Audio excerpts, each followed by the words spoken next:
hindi dapat mabahala.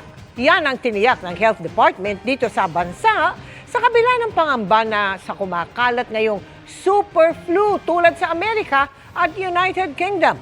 Nakatutok si Tina Panganiban Perez.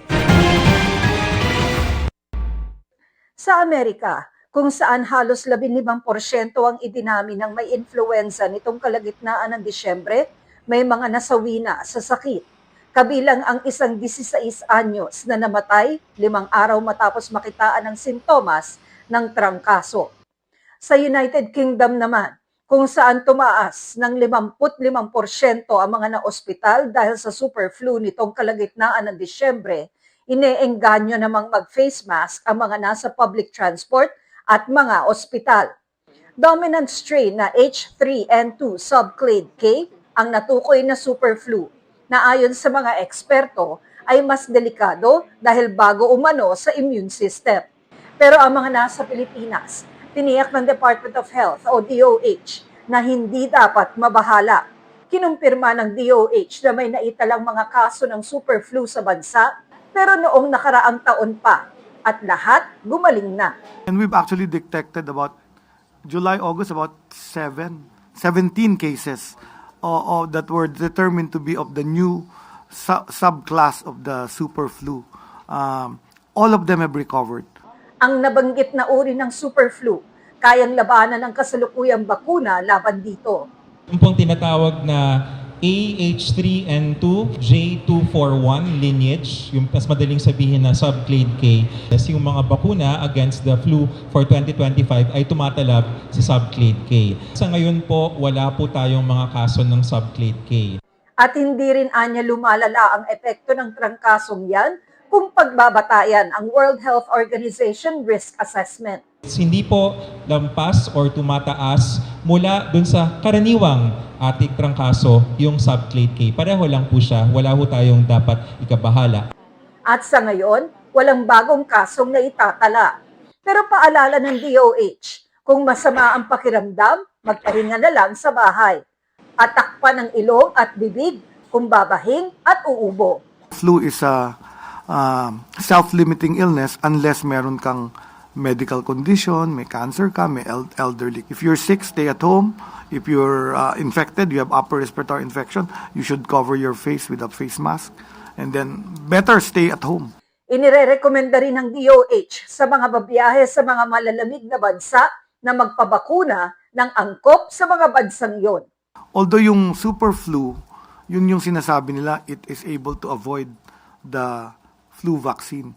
So kaya nga mas maraming serious conditions in North America and the UK where there is winter. So malamig na malamig kasi doon ngayon. So mas matindi yung flu cases nila. Para sa GMA Integrated News, Tina Panganiban Perez, nakatutok 24 oras.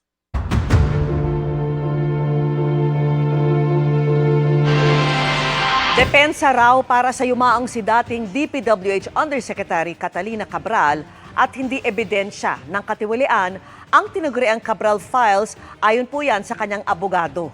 Pero nawawala na ito bago pa ma-turn over sa kanila. Nakatutok si Maki Pulido.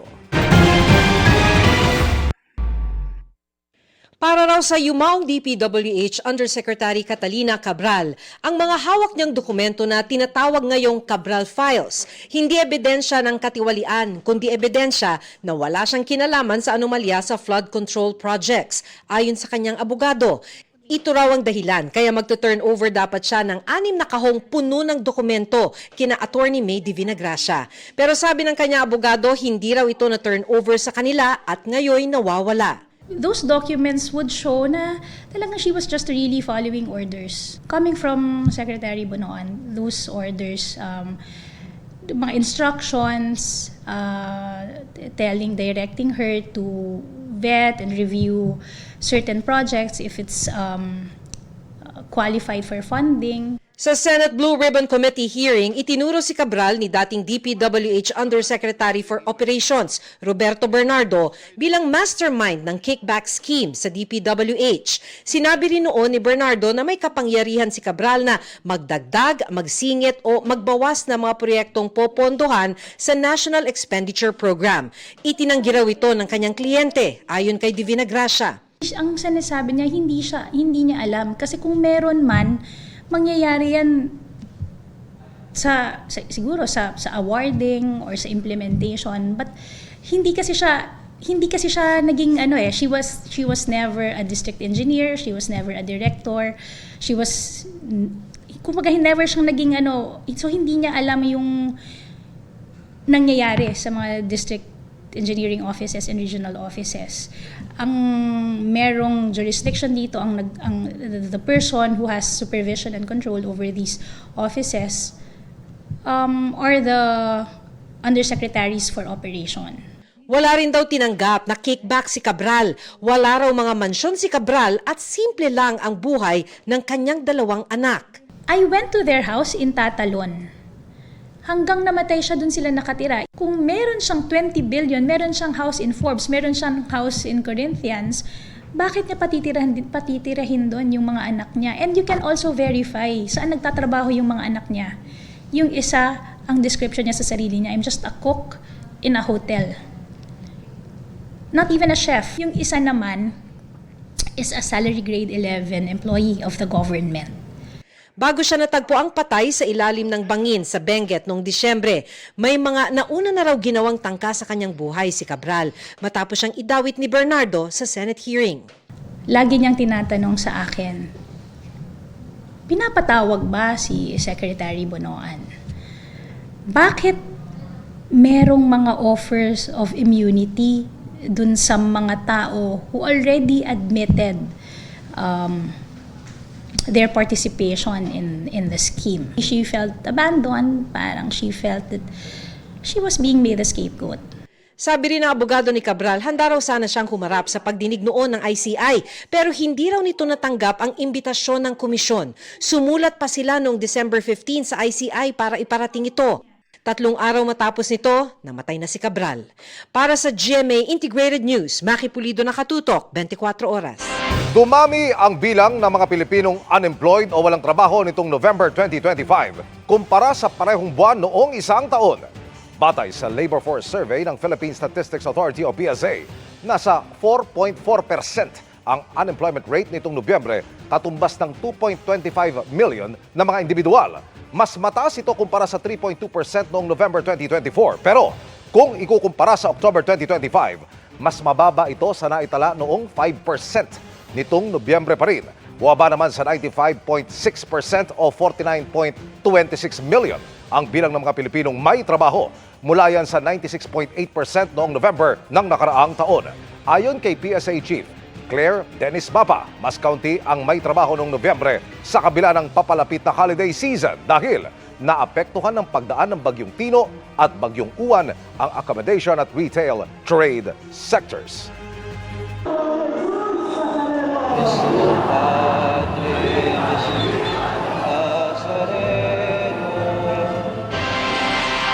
At dahil 2 araw na lang bago ang traslasyon, lalong puspusan ang pag-aalis ng mga sagabal sa mga dadaanan ng andas ng Poong Jesus Nazareno.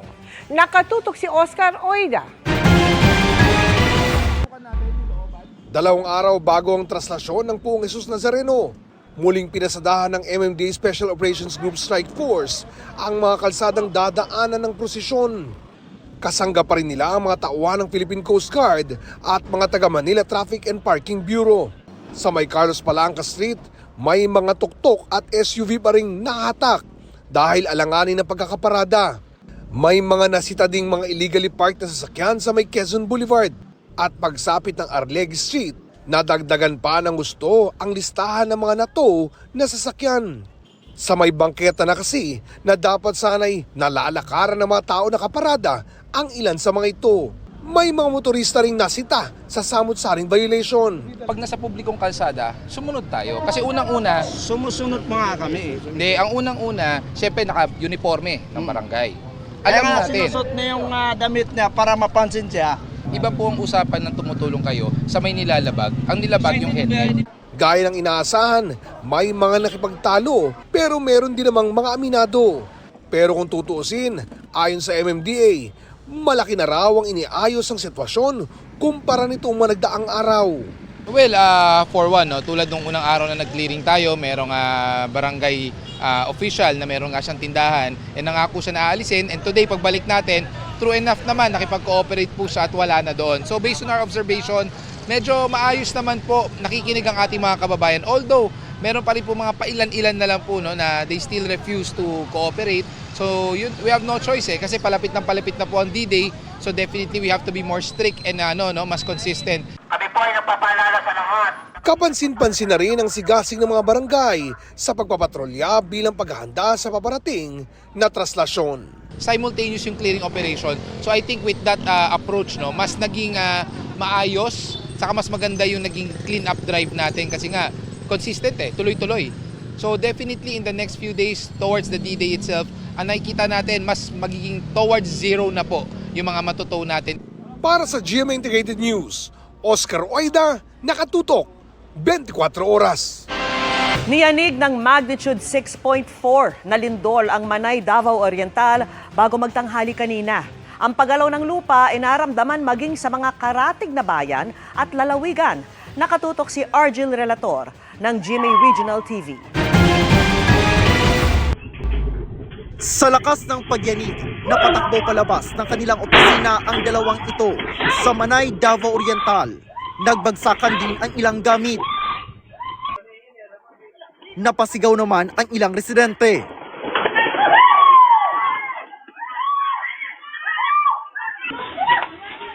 At nagpulasan ang mga nagtitinda sa Manay Public Market.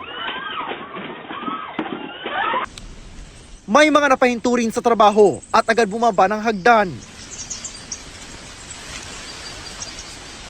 Ayon sa FIVOX, nasa magnitude 6.4 ang lindol na tumama malapit sa Manay, Davao Oriental, 11 a.m. kanina. Intensity 5 ang naramdamang epekto ng lindol sa mismong bayan ng Manay.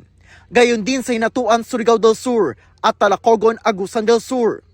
Pero naramdaman din yan sa iba pang lugar sa Mindanao at Visayas. Tulad na lang dito sa Davao City kung saan intensity 3 ang naramdamang epekto. Sa gitna ng pagyanig, naglabasan ang mga estudyante ng isang pribadong kolehiyo sa Rojas Avenue. Gayon din ang mga nasa loob ng isang mall. Kalmado namang pumunta sa open space ang mga estudyante sa Magallanes Elementary School. Habang ang mga morning session ng mga estudyante agad na pinauwi. As long as nanay parent magsundo, ipagawas na ang bata. Ulian na po nila. Ulian, timing lang. They were able to vacate the building as fast as they could and they know where to go on the vacated area, on the evacuation area assigned to them. Nagsilabasan din ang mga empleyado ng Davao City Hall building at nag-evacuate sa Quezon at Rizal Parks at open spaces sa palibot. May ilang nakasuot ng hard hat. Kabilang na ang mga empleyado at kliyente ng Sangguniang Panlungsod Building. Nang huminto ang pagyanig, nagsagawa ng assessment ang mga personahe ng City Engineer's Office sa building. Nang masigurong ligtas at walang danyos, pinabalik din agad sa loob ang mga tao.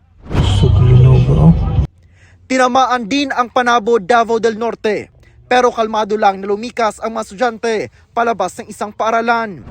Naantala rin ang klase sa Makilala National High School sa Makilala, Cotabato dahil sa pagyanig. Mula sa GMA Regional TV at GMA Integrated News, Argel Relator, nakatutok 24 oras. Malaking porsyento ng mga Pilipino ang may tooth decay o sira sa ngipin ayon sa Department of Health. At isa sa nakikitang rason, hindi nagagabayan ng mga bata sa wastong pangangalaga sa kanilang ngipin.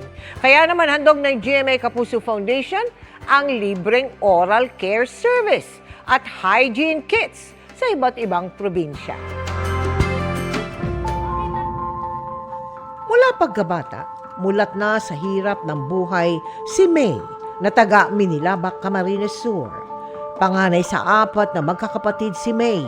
Sa edad na 15, siya na ang nagbabudget sa ipinapadalang pera ng kanyang inang nagtatrabaho bilang kasambahay sa Maynila. Dahil sakto lang sa pagkain at baon sa eskwela ang padala, kaya hindi niya mabilhan ng toothbrush ang bunsong kapatid. Kaya humihiram na lang ito sa kanilang lola. Mahirap din po talaga kasi di ko na alam kung alin uunahin ko. Siyempre po, inuuna po pagkain. Ganito rin ang sitwasyon ng magkapatid na Mike at Mika na mula naman sa Ubay sa Bohol. Bukod sa naghihiraman ng toothbrush, naglalagay na lang sila ng yelo para mapawi ang masakit ng ngipin. Mahal daw kasi magpagamot sa dentista. Kapos din ang kinikita ng kanilang amang construction worker na 500 kada araw. Nilalagyan ng ice yung dito. Yung gilid Umiiyak talaga. Lalo na pag masakit talaga yung ngipin nila. Kasama ang Philippine Association of Private School Dentists, nagsagawa tayo ng libreng bunot ng ngipin at fluoride varnish application sa ilalim ng Linis Lusog Kapusong Kabataan Project. Tinuruan din natin sila ng wastong pagsisipilyo, paghuhugas ng kamay, at paggamit ng shampoo pamatay kuto. Kailangan may kanya-kanya tayong gamit. Lalo na ang toothbrush. Pwede tayo makakuha ng sakit kapag hiniram natin dun sa iba. At nagbigay ng hygiene kits at vitamins.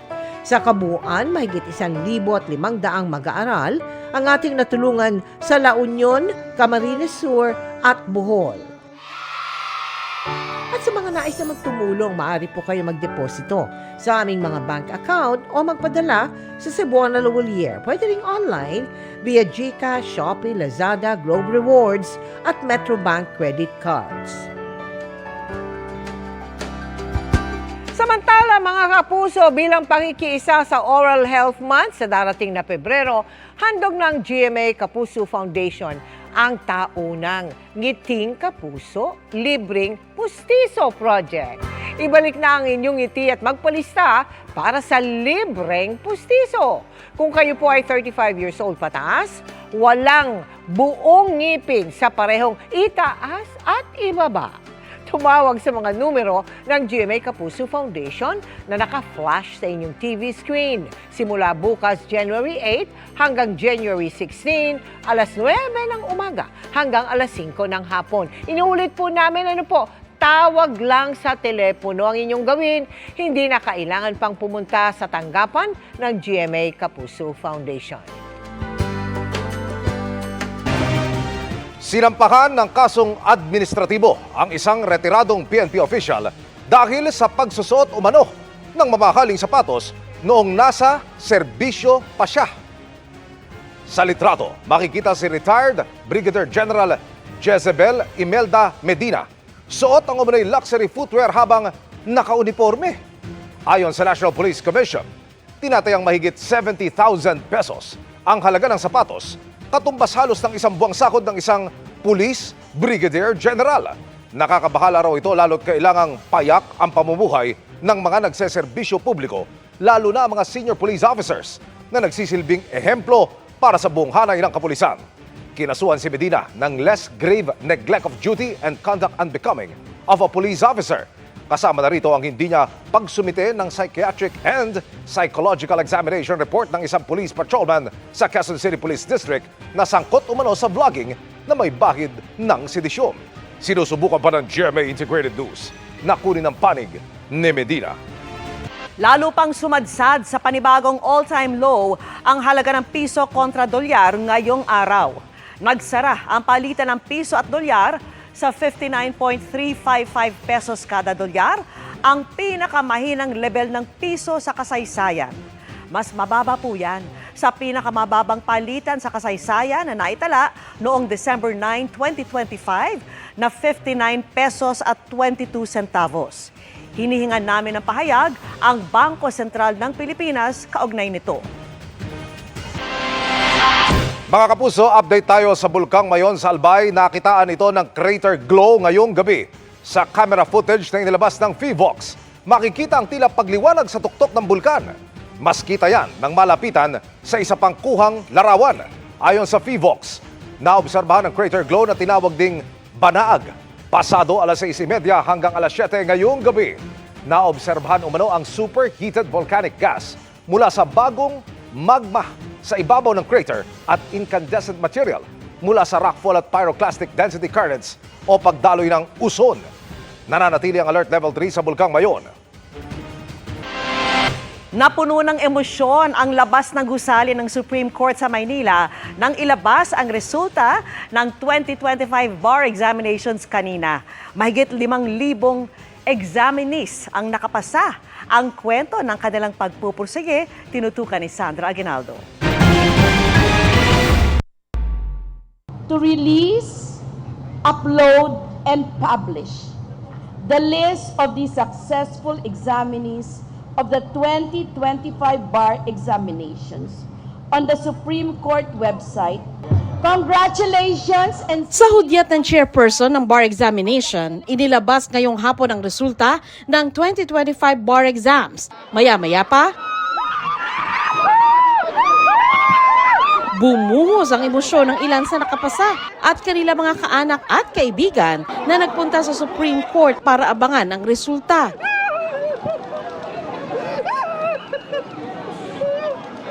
Isa sa kanila, si Ibrahim na 9 na taon daw nag-aral sa law school pero nakapasa sa unang take ng exam. Sobrang hirap po. Doon ko nakilala yung girlfriend ko. Nagkaanak na ako. Tapos ngayon, nakagraduate na rin sa wakas. Malaki na yung anak ko. Tapos nakapasa po ako ng bar exam. Paulit-ulit na bumabagsak pero lumalaban pa rin po kahit bumabagsak.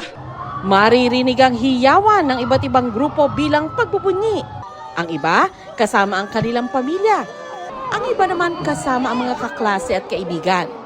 Meron ding mag-isang umiiyak sa tuwa matapos makita ang kanilang pangalan bilang bar passer. Ang inang ito, mag-isang nagpunta sa Supreme Court para sa anak na 4 na ulit na raw nag-exam. Hindi naman siya nabigo. sabi ko, hindi anak, gusto ko nandun ako. Kahit ilang beses pa, pupunta ako sa Supreme Court para ipagmalaki ka. Anak, I love you! Binigay na sa'yo ng buong Nazareno lahat. Tinawag din isa-isa ang pangalan ng top 20 sa bar. Nanguna si Jen Roniel Sanchez ng UP Diliman. Top 2 si Espinel Albert Declaro ng University of Santo Tomas. Sumunod si Eliza Agateb Adviento ng UST. Sa panayam ng GMA Integrated News, ikinuwento ni Jen Roniel na nagulat siya sa resulta ng bar. Nalaman lang daw niya ito mula sa kaibigan. One of my friends called me and then informed me. She was like, Sanch, top 1 ka. And I'm sitting in the jeep, bemused. I was like, you have got to be kidding me. I never really intended to top the bar. Just do your best and whatever happens, happens. Ilan sa pasok sa top 20 ang naroon kaya pinaakyat sila sa entablado. Ang ginawa kong motivation is matulungan po yung family ko and syempre makapagbigay serbisyo na rin po sa mga Pilipino. Si Randall, top 17, nagtatrabaho na sa isang law firm pero nais daw makapagserbisyo sa mga mahihirap. Masaya po kasi hindi ko akalain na makakasama ako sa top 20. Nandito po ako sa isang law firm and masaya po ako sa ginagawa ko, litigation ho. Bala ko po magpatuloy ho para matulungan din yung mga kababayan natin na kailangan ng legal services. May payo naman sa kanya ang kanyang inang todo suporta kanina. Honestly, truthfulness siya ang mahalaga sa atin at hindi mahilig sa mga material things. Si Tasnim Cariga Balindong, nakapasa sa kanyang second take. Proud daw na bit-bit ang bandera ng mga gurong tulad niya at pagiging anak ng Mindanao. Never give up on your dreams, and I always believe that everything comes in perfect timing po. My plan is to represent Mindanaoan lawyers, especially the Bangsamoro community po. Si Rayo Eduardo Rivera, 59 years old, 11 ulit nag-bar hanggang magtagumpay. Habang may buhay, may pag-asa. Huwag tayong mawawala ng magtiwala lang tayo sa Diyos. Ayon sa Supreme Court, 5,594 ng mahigit 11,000 examinees ang nakapasa ngayon para sa passing rate na 48.98. Mas mataas ang passing rate ngayon kaysa sa ilang nagdaang taon. I only reminded the examiners that my standard is reasonableness. And then I gave them a rubric of how points will be assigned to the answers. May mensahe rin siya sa mga hindi nakapasa sa exam. Failure is just temporary. It's just a temporary setback. It will never define us. Sa February 6 manunumpa ang mga bagong abogado. Para sa GMA Integrated News, Sandra Aguinaldo, nakatutok 24 oras. Stress-free and carefree ang branding ni House of Lies star Beauty Gonzalez ngayong 2026. In fact, isang buwan siyang nag-yoga session sa India para raw sa kanyang inner peace. Yan at iba pang kakatuwang facts tungkol kay Beauty, ibinahagi niya sa GMA Integrated News interviews. Narito ang chika ni Nelson Canlas. Ngayong 2026, sinimula ni Beauty Gonzalez at Chris Bernal ang taon na having quality time with their families. Sa pag-upo ng dalawang bida sa upcoming Kapuso Afternoon Prime Series na House of Lies sa GMA Integrated News, ikinwento ng dalawa na hinaharap nila ang bagong taon na buo ang loob at walang takot. I know you said na wala kang fears, pero 2026, syempre di ba, we're still starting it. And how do you see it? Ano yung mga tingin mo kinakabahan ka? Well, I really don't think about it because me as a person, I only think about today. I don't think about yesterday. It's done. Tomorrow's another day. I'll just think about it when I get there. And as long as I can say I love you to all the people that I love and make someone happy and hug the persons that I want and be with, and I'm happy. And if there's fear or pain, I just get through it. Face it. There's no other way around it. Matapos ang prinsesa ng City Jail nung isang taon, nagpakadalubhasa si Beauty sa yoga to distress her mind and body. I went to India, in Rishikesh, alone for a month. Alone? Yeah. How was the experience? Good. It was, oh my God, para akong I was healed. Like I do my laundry, I was eating vegetarian for a month. I do yoga 3 times a day. They teach us meditation. I enjoyed it and I was healed and I'm a certified yoga teacher now. But do you get to contact your family? Yeah. Oo naman, hindi naman siya rehab.